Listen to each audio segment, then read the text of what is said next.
Hi hello ನಮಸ್ಕಾರ, welcome back to Chinnu Chikki YouTube channel. ನೋಡ್ರಿ ಮದುವೆಗೆ ಹೋಗಿದ್ವಿ ಅಂತ ಹೇಳಿದ್ನಲ್ಲ, ಆ ಮದುವೆ ಒಳಗೆ ಚುಕ್ಕಿದ ಒಂದು ವಿಡಿಯೋ ಮಾಡ್ಕೊಂಡ್ರತ್ತಂತೆ. ಚುಕ್ಕಿಗೆ ಒಬ್ಬಾಕಿಗೆ ನಡ್ಕೊಂಡು ಬಂದ್ವಿ, ಬರಲಿಲ್ಲ. ಹಾಗಾಗಿ ಅವ್ರ ಪಪ್ಪ ಕೈ ಹಿಡ್ಕೊಂಡು ಕರ್ಕೊಂಬರತ್ತಿದ್ರು. ರೋಡ್ ಮೇಲೆ ಹೊಂಟಾಗ ಒಂದು ಕಡೆ ಗಾಡಿ ನಿಲ್ಲಿಸಿದ್ವಿ ರೀ, ಫೋಟೋ ತಕ್ಕೊಂಡ್ವಿ ನೋಡ್ರಿ.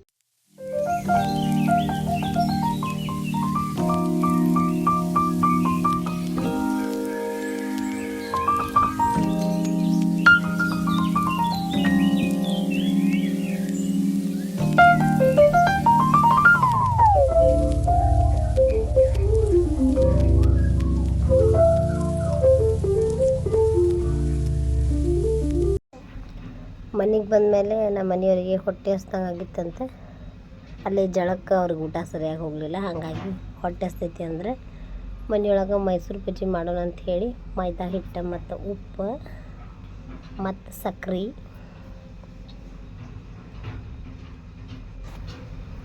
ಕೊಬ್ಬರಿ ಸಣ್ಣಗೆ ಹೆಚ್ಕೊಂಡಿದ್ದ ಹಸಿ ಕೊಬ್ಬರಿ ರೀ,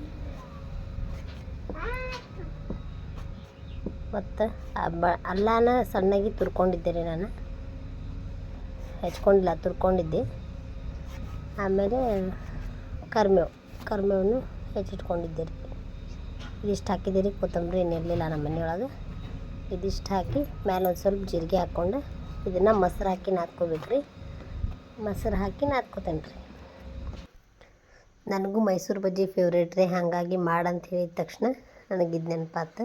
ನಾ ಹೊರಗೆ ಹೋದ್ರೆ ಹೆಚ್ಚಾಗಿ ಮೈಸೂರು ಬಜ್ಜಿಗೂ ಹಂಗೆ ಮಾಡಾಕತ್ತಿದ್ದೆಲ್ಲ, ಹಂಗೆ ಒಂದು ಹೇಳಿ ಮನ್ಯಾಗ ಟ್ರೈ ಮಾಡಿರ್ತೀವಿ ಅವಾಗವಾಗಾರ. ಅದರ ವಿಡಿಯೋ ಮಾಡಿರಿ. ಇಷ್ಟು ಹಾಕ್ಕೊಂಡು ಇದನ್ನು ನಾದ್ಕೊಂಡು ಇಟ್ಕೊತೀನಿ ರೀ. ಸ್ವಲ್ಪ ನೀರು ಹಾಕಿ ನಾದ್ಕೋಬೇಕು. ಒಮ್ಮೆ ನೀರು ಹಾಕಿದ್ರೆ ಒಂದೊಂದು ಸರಿ ಹಾಳಕ್ಕಾಗ್ಬಿಡ್ತೈತಿ, ಬಜ್ಜಿ ಚಂದ ಬರೋಂಗಿಲ್ಲ. ಹಾಗಾಗಿ ನಾನು ಸ್ವಲ್ಪ ನೋಡಿ ನೀರು ಹಾಕ್ಕೊಂತ ನಾದ್ಕೊಳಕತ್ತಿದ್ದೆ. ಇದಕ್ಕೇನು ಭಾಳ ಐಟಮ್ಸ್ ಬೇಕಾಗಿಲ್ಲ. ಹಾಗಾಗಿ ಎಲ್ಲ ಐಟಮ್ಸು ಮನೆಯಾಗಿದ್ದು ನನಗೂ ಮಾಡೋಕೆ ಈಜಿ ಆಯ್ತು. ಹಿಂಗೆ ನಾದಿಟ್ಕೊಳ್ಳೋಣ ರೀ. ಎಲ್ಲ ಪೂರ ನಾದ್ಕೊಳ್ಳೋದು ಮುಗಿದ್ಕೊಳ್ಳಿ ಸ್ವಲ್ಪ ಸೋಡಾ ಪುಡಿನೂ ಹಾಕ್ಕೊಂಡು ನಾದ್ಕೊಳತ್ತೇನೆ ನೋಡಿರಿ. ಮತ್ತು ಮಿಕ್ಸ್ ಮಾಡಿ ಮುಚ್ಚಿಟ್ಬಿಡ್ತೇನೆ ರೀ ಈಗ ಸ್ವಲ್ಪ ಹೊತ್ತು. ಇದು ಮೈದಾ ಹಿಟ್ಟಾಗಿರೋದ್ರಿಂದ ರೀ ಸ್ವಲ್ಪ ಗಂಟು ಅನ್ನೋಂಗೆ ಆಕೈತಿ. ಸ್ವಲ್ಪ ನೀರು ಹಾಕ್ಕೊಂಡು ಈ ಹದಕ್ಕೆ ಹಿಟ್ಟು ನಾನು ರೆಡಿ ಮಾಡ್ಕೊಂಡೇನಿ ರೀ. ಭಾಳ ನೀರು ಇಲ್ಲ ಮತ್ತು ಭಾಳ ಗಟ್ಟಿನೂ ಇಲ್ಲ. ಹಿಂಗೆ ಮಾಡಿಕೊಂಡು ಒಂದು ಸ್ವಲ್ಪ ಹೊತ್ತು ಮುಚ್ಚಿ ಇಡ್ತೇನೆ ರೀ. ನಾಳೆ ತನಕ ಚಟ್ನಿ ರೆಡಿ ಮಾಡ್ಕೊತೀನಿ. ಚಟ್ನಿ ರೆಡಿ ಮಾಡ್ಕೊಂಡು ಮತ್ತು ಇವನ್ನ ಕರ್ಕೊತೀನಿ ರೀ. ನೋಡಿರಿ ನಾನು ಮುಚ್ಚಿಟ್ಟಿದ್ದೆ. ಈಗ ಹಿಂಗಾಗೈತಿ ಹಿಟ್ಟು. ಚಟ್ನಿ ಮಾಡೋದು ಮುಗ್ದೈತೆ. ಒಂದು ಕಡೆ ಎಣ್ಣೆ ಕಾಯಕ್ಕೆ ಇಟ್ಕೊಂಡೇನೆ ನೋಡಿರಿ. ಎಣ್ಣೆ ಕಾಯತನ ಮತ್ತೊಂದು ಸರಿ ಹಿಟ್ಟನ್ನು ಮಿಕ್ಸ್ ಮಾಡ್ಕೊತೇನೆ ರೀ ಚೆಂದಾಗಿ. ಎಣ್ಣೆ ಕಾದ್ಮೇಲೆ ಅದ್ರೊಳಗೆ ಬಿಡ್ತೀನಿ. ಈ ರೀತಿ ಎಲ್ಲ ಬಜ್ಜಿನೂ ಕರ್ಕೊಂಡು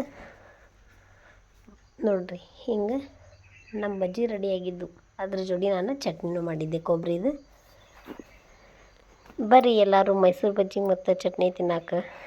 ನೋಡಿರಿ ನಾವೆಲ್ಲರೂ ಹೊರಗೆ ಹಿಂಗೆ ಗಾಳಿಗೆ ಕೂತ್ಕೊಂಡು ತಿಂದ್ವಿ. ಚಿನ್ನಿ ಮತ್ತು ಚುಕ್ಕಿ ಅವ್ರ ಪಪ್ಪ ಇಲ್ಲಿ ಕುಂತಾರೆ. ಈಚೆ ಕಡೆ ಕಟ್ಟಿ ಮೇಲೆ ನಾನು ಮತ್ತು ಅಮ್ಮ ಕುಂತಿದ್ವಿ. ಮಾಡಿ ಎಲ್ಲರೂ ಸೇರಿ ಹಿಂಗೆ ಸಂಜೆ ಹೊತ್ತು ತಿನ್ನೋದೊಂಥರ ಮಜಾ. ಆಮೇಲೆ ಈಗಂತೂ ಮಳೆಗಾಲ ಸ್ಟಾರ್ಟ್. ಮಳೆಗಾಲದೊಳಗೆ ಹಿಂಗೆ ಬಿಸಿ ಏನಾದರೂ ಇತ್ತಂದ್ರೆ ತಿನ್ನಕ್ಕೆ ಮಸ್ತ್ ಅನ್ನಿಸ್ತೈತಿ. ನೆಕ್ಸ್ಟ್ ಡೇ ಮಾರ್ನಿಂಗ್ ನೋಡಿರಿ ಮತ್ತು ನಾವು ಶಾಂಡ್ಗೆ ಮಾಡಾಕತ್ತಿದ್ವಿ. ಆವತ್ತು ಬಿಸಿಲು ಬಿದ್ದಿತ್ತು ರೀ. ಬೇಸಿಗೆ ಒಳಗೆ ಶಾಂಡ್ಗೆ ಮಾಡ್ಬೇಕಂದ್ರೆ ನಾನು ಊರಿಗೆ ಹೋದೆ, ಅವಾಗ ಮಾಡೋಕ್ಕಾಗಲಿಲ್ಲ. ನಾ ಊರಿಂದ ಬಂದಮೇಲೆ ನಮ್ಮ ಅಂಟಿಯವ್ರದ್ದು ಬಂದ್ರೆ, ಆಮೇಲೆ ನಮ್ಮ ಮೈದ್ನೊಬ್ರು ಬಂದ್ರೆ, ಅವಾಗೆಲ್ಲ ನಮಗೆ ಮಾಡೋಕ್ಕಾಗಲಿಲ್ಲ. ಹಂಗಂಥೇಳಿ ಮತ್ತು ಆಮೇಲೆ ಲಘುನ ಮಳೆ ಸ್ಟಾರ್ಟ್ ಆಗ್ಬಿಡ್ತು ರೀ. ಈ ವರ್ಷ ಲಘು ಮಳೆ ಸ್ಟಾರ್ಟ್ ಆಗಿದ್ದಕ್ಕೆ ಮಾಡಿರಲಿಲ್ಲ. ಬಿಸಿಲು ಬಿದ್ದಿತ್ತು ರೀ. ಒಂದು 2 ದಿವಸ ಬಿಸಿಲು ಬಿದ್ದಾಗ ಶಾಂಡ್ಗೆ ಮಾಡ್ಕೊಂಡ್ವಿ. ಎಲ್ಲ ಚಲೋ ತಂಗೆ ಒಣಗ್ಯಾವ್ರಿ ಶಾಂಡ್ಗೆ. ಇದು ನೆಕ್ಸ್ಟ್ ಡೇ ಮಾರ್ನಿಂಗ್ ನಾನೇನು ಶಾಂಡ್ಗೆ ಮಾಡಿದ್ದೆಲ್ಲ ಅವತ್ತು ನಾನು ನಾಷ್ಟಕ್ಕೆ ಇಡ್ಲಿ ಮಾಡಿದ್ದೆ. ಇಡ್ಲಿ ಮಾಡತ್ತೀನಿ ನೋಡಿರಿ. ಚಿನ್ನಿ ಸ್ಕೂಲ್ ಸ್ಟಾರ್ಟ್ ಆತಂದ್ರೆ ದಿನ ಒಂಥರ ನಾಷ್ಟ ಬೇಕು ರೀ. ಈಕಿಗೆ ಇಡ್ಲಿ ಬೇಕಂತ ಹೇಳಿದ್ಲ. ಹಾಗಾಗಿ ಇಡ್ಲಿ ಮಾಡಿದ್ದೆ. ಈಕಿಗೆ ಇಡ್ಲಿ ಕಟ್ಕೊಂಡು ಹೋಗ್ಬೇಕು ಅನ್ನೋದು ಭಾಳ ಆಸೆ. ಯಾವಾಗಾದರೂ ಇಡ್ಲಿ ಮಾಡಿದಾಗ ಬರೀ ಆಕಿ ಸ್ಕೂಲಿಗೆ ಹೋಗೋದು ಹೆಂಗಾರ ತಪ್ಪಾಕತಿತ್ತ. ಹಾಗಾಗಿ ಅವತ್ತು ಇಡ್ಲಿ ಮಾಡಿದ್ವಿ. ನಮ್ದು ಇಡ್ಲಿ ಸೆಟ್ ದೊಡ್ಡದೈತಿ ರೀ. ಒಂದೇ ಸರಿಕೆ 24 ಇಡ್ಲಿ ಹಾಕವು. 6 ಪ್ಲೇಟ್ ಐತಿ. ಅಷ್ಟಾದ್ರೆ ನಮ್ಗೆ ಎಲ್ಲರಿಗೂ ಆಗ್ಬಿಡ್ತಾವೆ. ಹಾಗಾಗಿ ಪಟ ಅಂಥೇಳಿ ಇಡ್ಲಿ ಮಾಡ್ಕೊಳಕತ್ತೀವಿ. ಶಾಂಡ್ಗೆ ಹಾಕಿ ಬರೋದ್ರಾಗ ಟೈಮ್ ಆಗೈತಿ. ಈಗ ನಾಷ್ಟ ಮಾಡ್ಕೊಂಡು ಹೊಕ್ಕಾರಿ ಎಲ್ಲರೂ.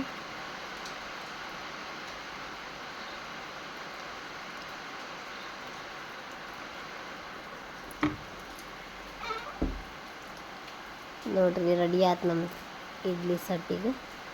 ಇದನ್ನು ಬೇಯಾಕಿಡೋಣಂತ.